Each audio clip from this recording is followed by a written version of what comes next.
Well, that was fun. Shall we do another? Yes, sometimes things come through in an English accent, so that is why I will read them the way they come through.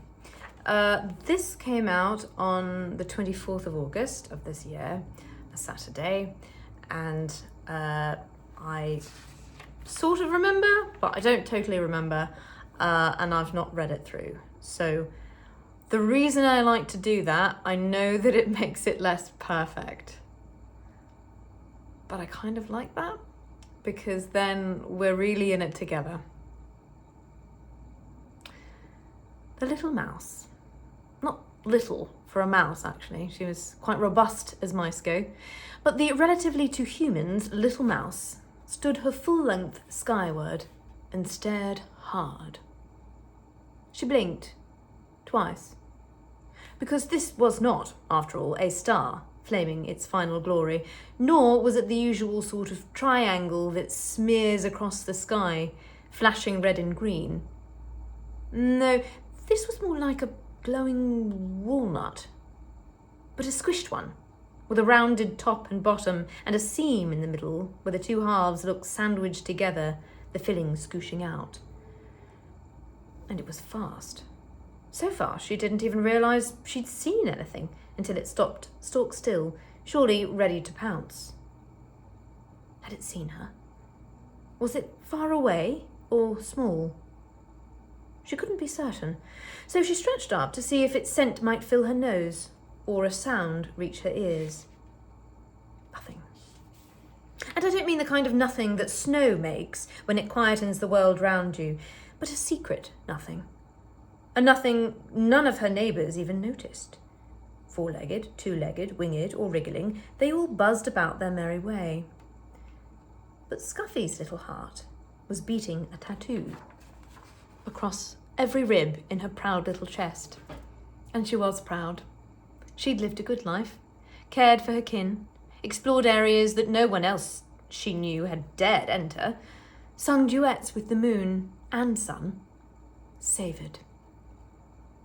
So if this was to be her final crescendo, well, so be it.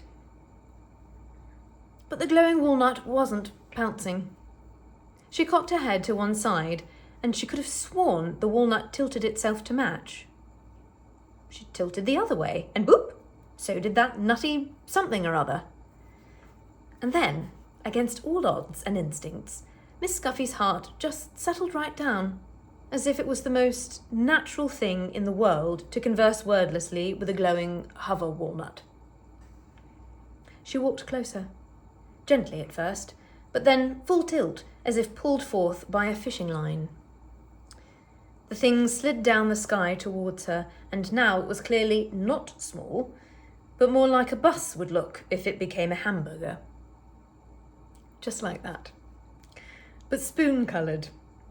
So it shone the stuff around it, right back at you. She came face to spoony face with it, almost to touch, and her soft chest felt all warm inside, like when you've been sitting by a stove, but instead of it warming you, you're warming it. That feeling grew. It filled her all the way to her tippy toes and the edges of each ear. It felt like flying must be to birds. But hang on, she was flying. Or floating, more like. But if she was supposed to be scared, it somehow didn't occur to her, so she savoured it. Savouring was her favourite skill. She was a professional. And now she really was face to fuzzy face with the spoony hamburger. Her nose could still catch no scent, but her cheek wanted to touch its smooth surface, so she snuzzled it, and it snuzzled her back. Like a lick of a little kiss, the surface seemed to embrace her face, to let itself be impressed upon by her sweet form. Now a paw sank in slightly, like a scotch of scooshy mud. Now her side, and a little wisp of her tail, but only a bit at a time, like a bubble with no fear of popping.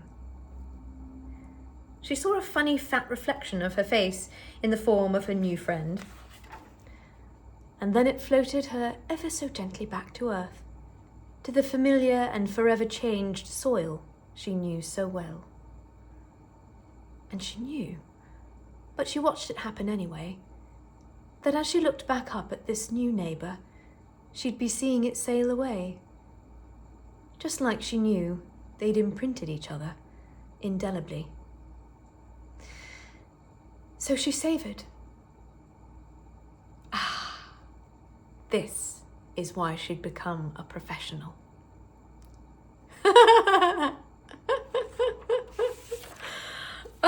I've forgotten.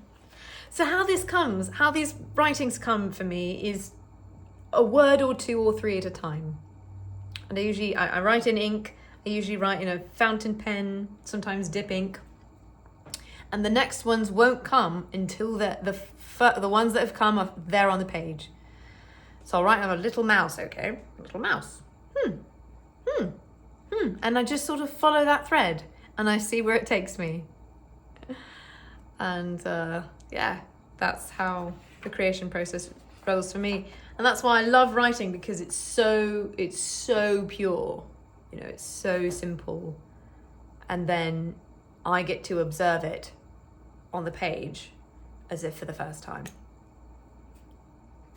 So I'd love to know your impressions, your savourings, your questions. It's okay if you have some. I may not answer them. I'm just going to let you know. I have my ideas of what that experience was, but I'm curious, like any art, I'm curious to hear yours if you feel like sharing. Much love, all the vibes, and we'll see you soon.